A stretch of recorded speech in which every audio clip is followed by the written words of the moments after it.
आकाशवाणी समाचार जयपुर की ओर से प्रस्तुत है समाचार तरंग।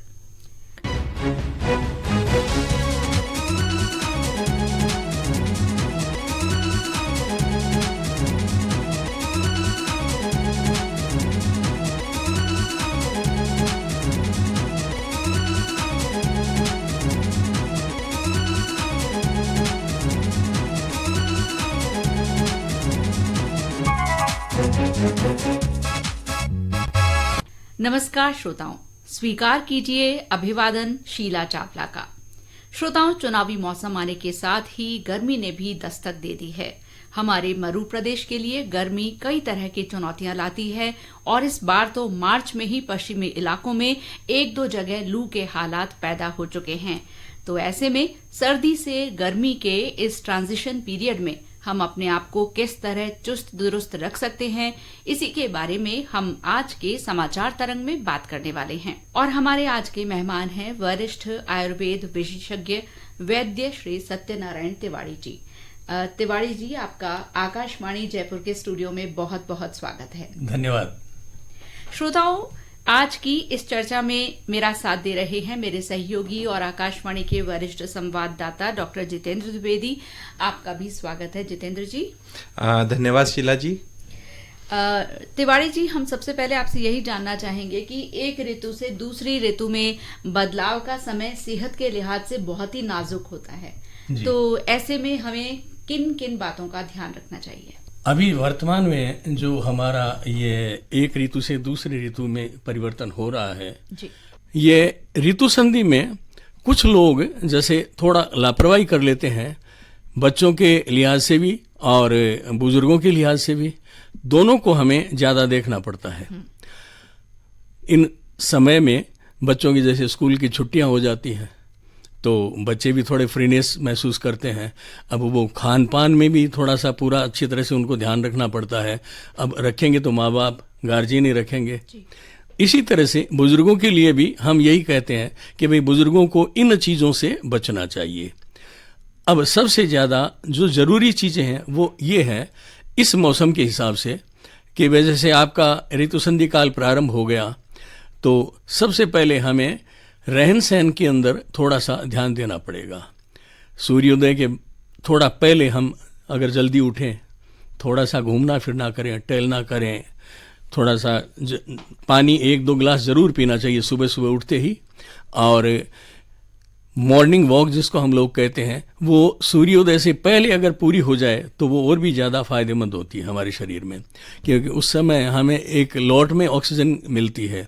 अगर खुली जगह में है जहाँ पेड़ पौधे ज़्यादा हैं, और मॉर्निंग में 2 चीज़ें विशेष हैं। एक तो एनवायरनमेंट में पॉल्यूशन नहीं होता है, दूसरा नॉइज़ पॉल्यूशन भी नहीं है।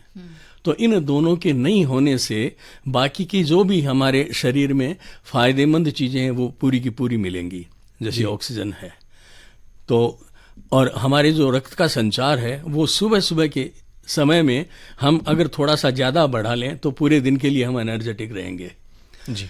उस समय मानसिकता भी बिल्कुल स्थिर रहती है, मन बिल्कुल शांत रहता है।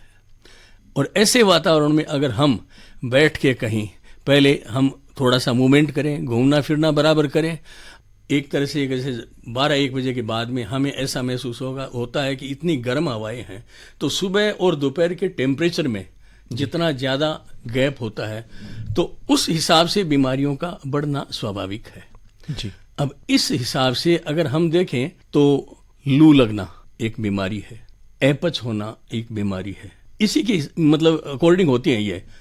दूसरा उल्टी, दस्त, सिर में दर्द और पानी की कमी। मेन चीज़ है कि पानी की कमी नहीं आनी चाहिए, पानी हमें भरपूर पीना चाहिए। और प्रिकॉशन के हिसाब से अगर अपन देखें तो नारियल का पानी है, नींबू है, पुदीना है, धनिया है, इस तरह के जो पेय पदार्थ हैं, लिक्विड ज़्यादा लें। उल्टी दस्त के केसेस भी इस मौसम में बढ़ जाते हैं, तो यही है कि बच्चे और बूढ़े जो हैं ऐसी हालत में डॉक्टर के पास ले जाने से पहले उन्हें किस तरह संभाला जाए, उन्हें क्या प्राथमिक उपचार दिया जाए जिससे कि उनके शरीर में पानी की कमी ना हो? बिल्कुल जी। सबसे पहला काम हमें यही करना चाहिए कि उनके कपड़े बिल्कुल लूज करें जी। जिससे उनको थोड़ी सी हवा मिले। उनको बिल्कुल छाया में हम रखें, ठंडी जगह में रखें, और पुदीना, नींबू, धनिया का पानी और नारियल का पानी जिस तरह से भी वो लेना चाहें, ये इसकी पूर्ति आप बराबर उसको करना जरूरी है। बिल्कुल ओपन प्लेस साधारण तौर पे बनी हुई शिकंजी भी दी जा सकती है। जी हाँ, शिकंजी दे सकते हैं, नींबू है, मिश्री का पानी भी हम दे सकते हैं, आंवले का पानी भी उनको दे सकते हैं। तो ये सारी चीजें हैं, ये गर्मी से होने वाली जो भी दिक्कतें हैं, जो भी बीमारियां हैं, उनको शांत करती हैं। ये हमारा एक तरह का प्रिवेंशन हो जाता है। प्रिकॉशन भी है, प्रिवेंशन भी है, दोनों चीजें हैं। तब तक हम इलाज की जगह भी पहुंच जाते हैं फिर। जी। सर, एक और बात यहाँ पर जानना चाहेंगे कि यदि बच्चों की दृष्टि से देखा जाए तो बच्चों के लिए क्या क्या सावधानी इस मौसम में बहुत जरूरी है? देखिए, इस मौसम में बच्चों के लिए कुछ चीजें मैं आपको बता रहा हूं कि उल्टी दस्त का तो है ही है, उसी के साथ बुखार और खसरा जो जिसको बोलते हैं, वो भी इन्हीं दिनों में होता है। इन दिनों में टाइफाइड का भी असर ज्यादा होता है। हम चाहते हैं कि प्रिकॉशन के हिसाब से हम इसको देखें पहले। तो प्रिकॉशन में यही है कि खान पान में, जैसे बच्चा बाहर से खेल के बाहर आता है, अंदर आता है घर में, तो सबसे पहले अच्छी तरह से उनके हाथ धुलाए जाए, उनको लूज कपड़े पहनाए जाए, ठंडी जगह में उनको रखा जाए, और लिक्विड फूड उनको ज़्यादा दिया जाए। छाछ, दही, नींबू, जो भी पहले आप से बातें हुई हैं, यही चीज़ें सारी की सारी उनको हम करें। और फिर पूरे दिन भर, दिन में भी उनको इसी तरह के लिक्विड फूड्स आप ज़्यादा दें, ज़्यादा धूप में नहीं निकलने दें। जी सर, आपने अभी पहले ये भी बोला था कि जैसा ये ऋतु संधि का जो समय है, इस वक्त हवाएं भी तेज चलती हैं, तो वो इन दिनों जैसे पतझड़ भी चल रहा है, साए साए हवा चल रही है, तो ऐसी ऋतु में अस्थमा के मरीजों और श्वास के जो अन्य बीमारियां होती हैं, ऐसे इन बीमारियों से पीड़ित लोगों को किस तरह की सावधानियां बरतनी चाहिए? देखिए, जो एस्थमेटिक प्रॉब्लम है, श्वास की जो बीमारी है जी। वो हम 3 तरह की मानते हैं। पहली होती है जेनेटिक, जो थोड़ी सी तकलीफ ज्यादा देती है।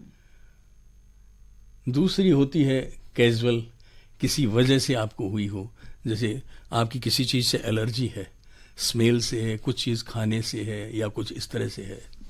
और तीसरी चीज है एनवायरनमेंट से, या फिर आपका खान पान से, कुछ चीजें आपने ऐसी खाई हैं, या कोई मेडिसिन का रिएक्ट इस तरह का हुआ है, उसकी वजह से अगर आपको ये हुआ है श्वास का दौरा ज्यादा, तो उसमें सबसे अच्छी चीज ये है कि आप मरीज, अगर श्वास का मरीज है और श्वास का वेग तेज हो रहा है, तो उसको थोड़ा सा आप बैठा कर दें, और शहद और नींबू का रस गर्म पानी के साथ सिप कर करके एक एक घूंट आप उनको पिलाएं। थोड़ा सा उसमें मिश्री भी डाल दें, और थोड़ा सा 2-4 बूंद, अगर आंवला है अपने पास तो आंवले का रस भी अपन डाल सकते हैं। मुंह में उसके अमी रहनी चाहिए। अमी का मतलब ये होता है कि थोड़ा सा लिक्विड फॉर्म में रहना चाहिए मुंह उसका। हाँ, तो गला सूखे नहीं, क्योंकि वायु का प्रकोप होता है ज्यादा श्वास के अंदर, मुंह खोल के सांस लेना पड़ता है, तो मुंह सूखता ज्यादा है। फिर जब मुंह सूखेगा तो अंदर हवा ज्यादा जाएगी, बार बार उसको सांस लेना पड़ेगा, तो यहाँ की जो म्यूकस है, जो ये लसिका तंत्रिकाएं हैं, लसिका बनती है, उसकी कमी आएगी, तो उसमें उसको घबराहट ज्यादा होगी। तो लसिका बनती रहनी चाहिए। उसके लिए, म्यूकस बनने के लिए आपको कुछ भी लिक्विड फॉर्म में कोई भी जो चीज है वो आप उसको दे सकते हैं। तिवारी जी, ये पूरे देश में इस वक्त चुनावी माहौल है, और हमारे श्रोता और आम जन इन दिनों में, जैसे कि नेताओं की रैलियां, चुनाव सभाएं हो रही हैं, तो उनका भी मन होता है कि वो भी जाकर उन सभाओं में भाग लें, रैलियों को देखें। और खासकर हमारे राजस्थान में 19 अप्रैल और 26 अप्रैल को मतदान का दिन है, तो हमारे जो पात्र मतदाता हैं वो निश्चित तौर पर बाहर निकलेंगे अपना मत देने के लिए। तो ऐसे वक्त में उन्हें क्या क्या तरह के एहतियात अपनाने चाहिए जिससे कि वो बीमार ना पड़े, तंदुरुस्त रहें? देखिए, मेरा यही कहना है कि ज़्यादा से ज़्यादा अगर आप मतदान में भाग लें और प्रातःकाल और सायंकाल, जैसे शुरू के सुबह के 9-10 बजे तक आप ज़्यादा से ज़्यादा वहाँ वोट डालने जाएं, और शाम के टाइम में जैसे धूप का असर कम हो जाता 3-4 बजे के बाद में, तब आप वोट डालने जाएं। पहली चीज़ तो यहीं से शुरू करेंगे हम। दूसरी चीज़ है, सिर पे और गर्दन पे कपड़ा जरूर रखना है, सूती कपड़ा जरूर रखें। गर्दन और सिर पे हल्का थोड़ा थोड़ा पानी बार बार डालते रहें, और एक एक घूंट पानी, जो नींबू मिलाया हुआ पानी है, मिश्री मिलाया हुआ पानी है, उसको आप बार बार 2-5 मिनट से एक घूंट आप बराबर लेते रहें। घंटे आधे घंटे में आप जब तक उस प्रोसेस में हैं चुनाव के, तब तक इस प्रिकॉशन को आपको रखना जरूरी है, और ज़्यादा से ज़्यादा छाया में रहने का कोशिश करें, धूप को बचाव करें धूप से। सर, इस समय पर अभी नवरात्रि भी आ रहे हैं और उपवास भी लोग बाग रहेंगे, कई सारे लोग जी। तो उपवास का क्या महत्व है इस समय पर, और दूसरा जब उपवास किया जाए तो किन किन बातों? नवरात्रा की बात कर रहे हैं तो ये भी एक ऋतु संधि में ही आ रहा है। नवरात्रा हमारे शास्त्रों में ये चीज बड़ी सैद्धांतिक रूप से और बहुत ही ऑथेंटिक चीज लिखी हुई है कि इस ऋतु संधि के अंदर एनवायरनमेंट का बहुत बड़ा योगदान रहता है, और हमारे शरीर के पाचन तंत्र का भी बहुत बड़ा योगदान रहता है। तो ज़्यादा से ज़्यादा इसमें हम हल्का फुल्का खाएं, वो इसलिए कि पित्त का प्रकोप ज़्यादा रहेगा। पित्त और वायु, ये दो चीज़ें हमें ज़्यादा इस समय बढ़ी हुई मिलेंगी। उस समय अगर थोड़ा सा सुपाच्य खाएं, हल्का खाएं, व्रत का मतलब यही होता था, उपवास का मतलब भी यही होता था कि आप ज़्यादा से ज़्यादा उपवास के अंदर पेट को खाली रखें, ताकि जो बढ़े हुए दोष हैं, बढ़े हुए जो दोषों का प्रारूप है, वो धीरे धीरे पचन में आए। हमारे आयुर्वेद में एक उक्ति है कि आहारम अग्नि पचती, भोजन को अग्नि, जो अपनी जठराग्नि है, वो पचाती है जी। और दोषान आहार वर्जित है जी। जो बढ़े हुए दोष हैं उनको अग्नि कब पचाएगी? आहार वर्जित है। आपका आहार अगर वर्जित है, आपने आहार नहीं लिया, तो आपकी जो बढ़े हुए दोष हैं उनका भी पाचन सम्यक रूप से हो जाएगा। तो ये जो दोषों का पाचन पूरा का पूरा अच्छी तरह से हो गया, तो आपके इस समय में होने वाले त्वचा के रोग, आंखों के रोग और पाचन संबंधी रोग, इन तीनों का निवारण हो जाता है। सर, आप ज्ञान का भंडार हैं और हमें आपसे बातें करने में बहुत आनंद आ रहा है, श्रोताओं को भी बहुत जानकारी मिल रही है, लेकिन समय हमें अनुमति नहीं दे रहा। तो चलने से पहले हम जानना चाहेंगे कि हमारे श्रोताओं के नाम आपका क्या संदेश है? मौसम के हिसाब से हमें अपने पूरे खान पान पर, आहारचर्या पर, ऋतुचर्या पर और पूरे दिन की दिनचर्या पे ध्यान रखना पड़ेगा, और कुछ भी इस तरह की हम गलत चीजें न खाएं, ज़्यादा तली भुनी चीज़ें न लें, ज़्यादा मिर्च मसाले वाली चीज़ें न लें, लिक्विड फूड ज़्यादा खाएं और छाया में रहें। पानी ज़्यादा से ज़्यादा पिएं, कम से कम 3 लीटर 3.5 लीटर पानी पूरे दिन में हम लोगों को पीना है, और अपने जो कार्यक्रम हैं वो सुबह और शाम के हिसाब से आप निर्धारित करें तो ज़्यादा अच्छा रहेगा। धन्यवाद। तिवारी जी, अब समय हमें और इजाज़त नहीं दे रहा। आपने अपना कीमती वक्त आकाशवाणी को दिया, आपका बहुत बहुत शुक्रिया। आप सबका भी बहुत बहुत धन्यवाद। श्रोताओं, चलने से पहले मैं आपसे गुजारिश करूंगी आकाशवाणी की तरफ से भी कि सभी पात्र मतदाता आने वाले मतदान दिवस पर मतदान अवश्य करें, और आज के कार्यक्रम में वैद्य तिवारी जी ने जो एहतियात बताए हैं उन्हें वोटिंग के दौरान अपनाएं और मतदान अवश्य करें। अब मुझे इजाजत दीजिए। नमस्कार। कार्यक्रम की रिकॉर्डिंग में सहयोग दिया सुदर्शन नाहर ने, तकनीकी सहयोग पंकज तिवारी, संपादक मनीष मीणा और प्रस्तुतकर्ता नीलेश कुमार कालभोर।